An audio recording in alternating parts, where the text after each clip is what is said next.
It appeared to be a day like any other. But I remember that afternoon well. I was sitting, reading one of the many articles on the New World, on the world to be. An article about what will remain of our humanity. But when reading that sentence, I stopped. Humanity. I raised my eyes. I didn't read any more of that article because suddenly I remembered a dear old friend of mine who I hadn't thought about for ages. He was one of those friends who had been by my side for a very long time. So I decided that it was time to pay him a visit. Also because to see him once again, I just needed to get up and go across the corridor in the house. I went to look for my comrade in arms because I needed to know what he thought about that word. Well, my dictionary, defines humanity as the totality of persons, humankind. Well, is that all, old friend? No. That isn't all there was to it. I carried on, and my wise master promptly added, humanity is the feeling of fraternity and solidarity between people, the ability to comprehend and share the feelings of others. And that was when that afternoon, initially destined to be like any other, took on a different meaning. I began to feel a strange sensation, you know, when you can't quite remember something, but you know it's there somewhere, just about to come out. I can't really describe it, but it seemed to me as if a light that had been dead for years had suddenly started to shine brightly again. The last words uttered by my friend were, humanity is nature. Humanity is the essence of people. And that's when my memory came back. Right then, the light flared up, and I felt less frightened and less alone. Between the pages of my dictionary, signatures of my old classmates started to remind me of those years when there really was a sense of fraternity, years when I thought I was everything but was actually still nothing, years when pain and victories, disappointment and big little conquests, in short, all the emotions you go through shape you and give you your spark, making you the person you will be. If I'd stopped at the first definition, at the first appearance of things, maybe now I'd think that we humans are just some tiny dot lost in the universe. But I continued reading. The light that suddenly shone again me, the light that suddenly shone again made me realize that we humans are so many things. We are all so different and certainly imperfect, but we are not little. And we never will be.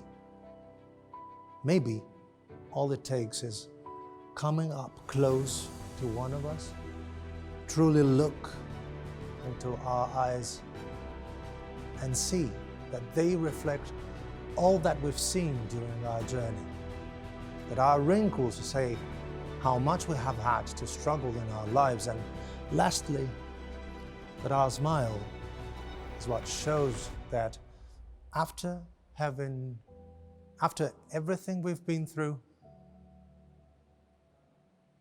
we're still here. We all want to help one another. Human beings are like that. We want to live by each other's happiness, not by each other's misery. We don't want to hate and despise one another. In this world, there's room for everyone, and the good earth is rich and can provide for everyone. You have the love of humanity in your hearts. You, the people, have the power to make this life free and beautiful, to make this life a wonderful adventure. Let us fight for a new world, a decent world, that will give men a chance to work, that will give youth a future and old age a security. Let us fight to free the world, to do away with national barriers, to do away with greed, with hate and intolerance. Let us fight for a world of reason, a world where science and progress will lead to all men's happiness. Let us all unite!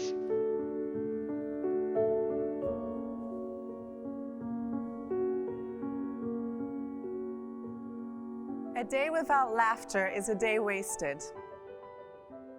I sometimes wonder what my grandfather, Charlie Chaplin, would think of the world today, what movies he would make, and how he would make us laugh and cry about today's social injustices. It certainly would be interesting to have his point of view given the world's recent shifts. However, I feel that his universal message was so true and timeless that today his underlying message would still be the same, just different circumstances. Now more than ever, we have evolved into the new humanity.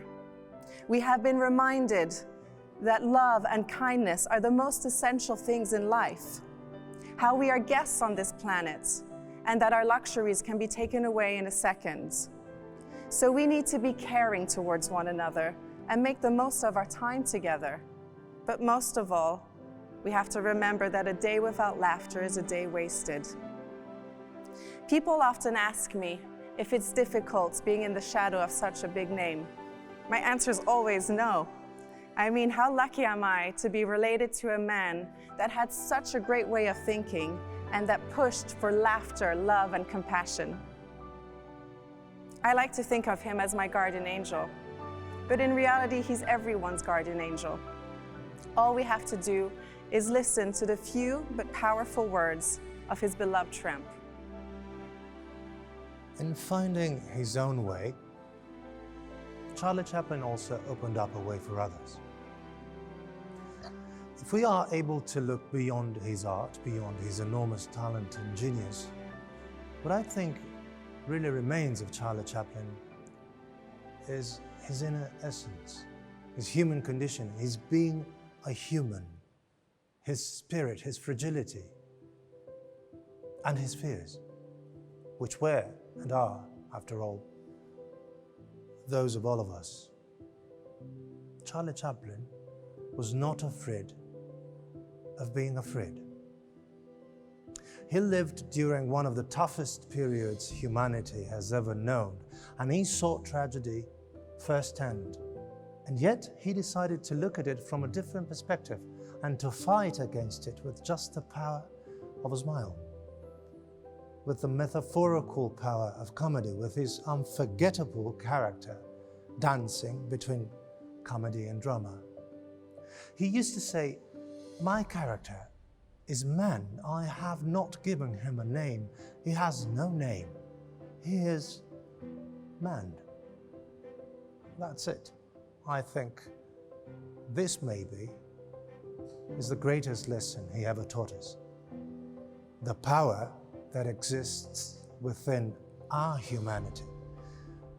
If we too lose our fear of saying we are afraid, if we stop hiding our fragility and make it our strength, I believe it will enable us to start afresh and make us rediscover our humanity. We can do so with words, which come to life on a sheet of paper and become immortal, with music that will come to us in our dreams at night and that the following day we will magically compose. We will do it with a smile for those we love and for ourselves reflected in a mirror. We will do it with a snapshot that will convey 1,000 emotions, life, history, and future. We will rediscover ourselves and once again find our humanity. From here, we will start again, because by knowing what we were, we will understand what we are now, and we may even be ready for what we will become tomorrow. After all, as Sir Charlie Chaplin said, time is the best author. It always finds the perfect ending. This song is called Grateful, and we are, of course, we are all grateful. We're grateful to be here and part of the Humanities Project, and also happy to have good health, and we wish good health for everyone, and well, just a general gratitude for being alive.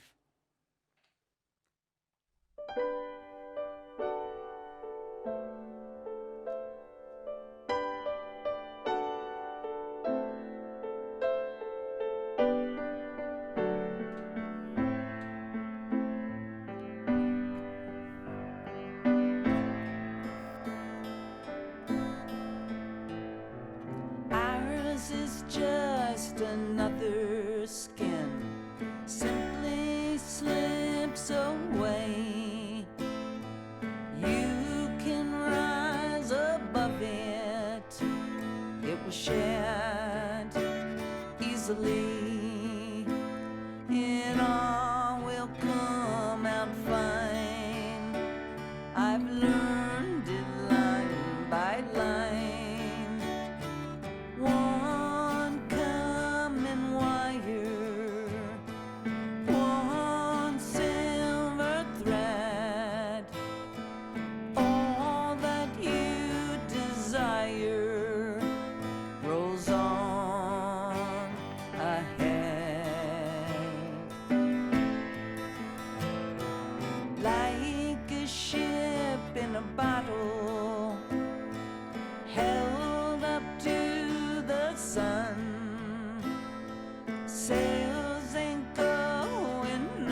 grateful. C'è nel concetto di The New Humanity qualcosa che mi toglie il fiato. In questi mesi siamo stati messi di fronte alle nostre fragilità, alle nostre paure. Non eravamo preparati. Ma adesso come riusciamo a trovare la forza per poterlo superare? Come riusciamo ad accendere la speranza? Il senso di libertà, di indipendenza che avevamo prima e che probabilmente davamo per scontato si è sgretolato e ci siamo ritrovati indifesi, esposti. Ci siamo ritrovati a osservare, ascoltare e, come dice David Grossman, anche a cercare di creare un vaccino spirituale che in qualche modo rafforzasse le nostre difese immunitarie e anche che ci aiutasse a ricordare come eravamo noi stessi prima e poi capire come potremmo essere bello il mondo dopo. E io vorrei partire da questo dopo, nel riflettere, nell'ascoltare, nel guardare il mondo, ma soprattutto dentro noi stessi, perché noi siamo umani e la paura della malattia, la paura di questa incertezza non fa che accelerare il nostro pensiero e in qualche modo cercare di delineare degli obiettivi, quelli che sono delle priorità, delle nostre necessità. Ad esempio quello di poter ritrovare un mondo in cui la dimensione del rapporto tra il singolo e la collettività prende forma, tra l'io e il noi, in cui ogni nostro gesto, ogni singolo nostro gesto può essere veramente importante e impattante per la collettività. Ma in questo momento l'orizzonte è ancora lontano, l'orizzonte del mondo nuovo. Un mondo che possiamo vedere con occhi nuovi, che dobbiamo descrivere con parole nuove. Un mondo che però in questo momento è ancora qualche cosa che è solo un'idea. E il tempo e lo spazio tra quest'idea e il dopo deve essere in qualche modo per noi importante per costruire, ricostruire la nostra palafitta emotiva, basata su valori importanti come il rispetto, la sostenibilità, l'inclusione. Dobbiamo tracciare una rotta comune, consapevoli del fatto che la caratteristica più straordinaria degli esseri umani è essere umani. E alcuni miei compagni di viaggio li incontrerete presto, li conoscerete. Voci amiche che, come me, credono nel creare una nuova vibrazione positiva che attraversa la natura e va dritto all'uomo. Li conoscerete, li ascolterete e soprattutto capirete il loro talento, la loro sensibilità. Ognuno di loro ha cercato di trasformare il buio in luce e insieme abbiamo scoperto di essere molto più deboli di quello che pensassimo, ma anche molto più forti di quello che credessimo.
Per riempire questa nuova umanità abbiamo coinvolto non solo fotografi, ma anche scrittori, musicisti, attori, per avere proprio una testimonianza più eterogenea, più ricca e più profonda possibile. Proprio scoprire e ascoltare tutte queste voci ci ha dato la possibilità di immaginare quanto profonda potesse essere questa riflessione e ci piace che tutte queste voci insieme alla fine costituiscono un'unica grande voce. Very simply, what is being said here is if we remain as blind, then nature, all of nature, at some point will be as a husk of itself, as a dead hive, as an empty, abandoned, unholy ghost of a hive. No more honey running, no more the hum of nature. And what we are saying, we are pleading nature to forgive us and to wait, to give us just a little more time so that we who believe can make a difference. And so in a way, our supplication to nature is both a prayer and a warning.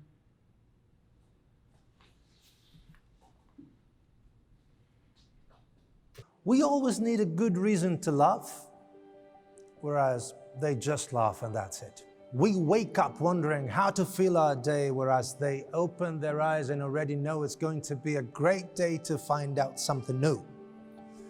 We think of the past and try to understand where we went wrong, whereas they look at the present and see only the moment they are living.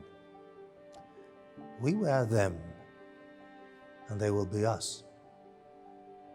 That's something we often forget. We often forget that everything starts with them and with us. Humanity is in their hearts, just as it is in ours. Around the world today, millions of children are missing out on their education, dying from preventable causes, and experience violence and abuse simply because who they are or where they live. It can sometimes feel impossible to change the way the world treats and sees children, but it is only impossible if we let it. Children reminds us of what it means to be human. Children like John and Layla fled conflict in South Sudan and are now living as refugees in Uganda. Many of the refugee children in Uganda have witnessed unthinkable horrors, including having family members killed in front of them. In their sun prints, which are part of the New Humanity calendar and magazine, Layla and John tells us to be kind and strong and that we should never give up. John, who is only 14 years old, told us, "I place the sun print in my room and I look at it in the morning. When someone defeats me, I would say, never give up. I will be a member of parliament. I will develop my area in South Sudan." Children show us that change is possible, and they inspire us to rediscover our humanity. This is my idea of new humanity. So it is with great pleasure and pride that I'm here today to launch the Lavazza New Humanity Initiative. For nearly 20 years, Lavazza have been a crucial and dedicated partner to Save the Children. Together we have supported children affected by conflict and humanitarian emergencies. We have helped new mothers and their babies, and we have empowered young people to stand up for their own rights. Your support will transform the lives of children like John and Layla, who have been through so much in their lives already. The money raised from this online auction will go towards our New Horizon program, which, thanks to the support of Lavazza, has already supported nearly 3,000 disadvantaged young people in Kolkata to get the training and skills they need to find suitable work opportunities. Your support will transform the lives of children like John and Layla, who have been through so much already in their short lives. This next song we're doing by special request. I like to call this our Italian song since it has been so beloved and appreciated by the people of Italy. And we are recording it with a very special instrument, and Tony Shanahan on piano will tell us about that. Just a quick note, this is the actual piano that was played on this song in 1978. And you will all know it when you hear it.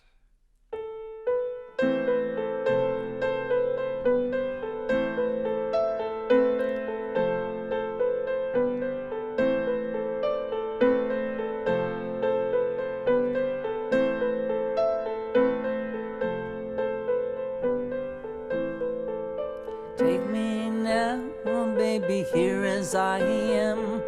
Pull me close, try and understand. Desire is hunger, is the fire I breathe. Love is a banquet on which we feed. Come on now, try and understand the way I feel under your command. Take my hand as the sun descends. They can hurt you now, can hurt you now, can hurt you now.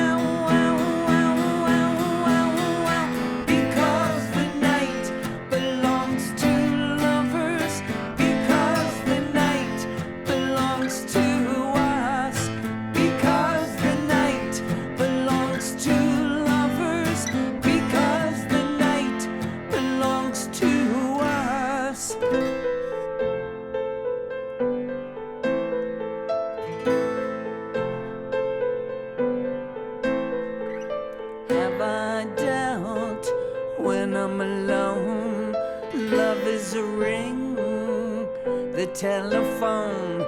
Love is an angel disguised as lust, here in our bed until the morning comes. But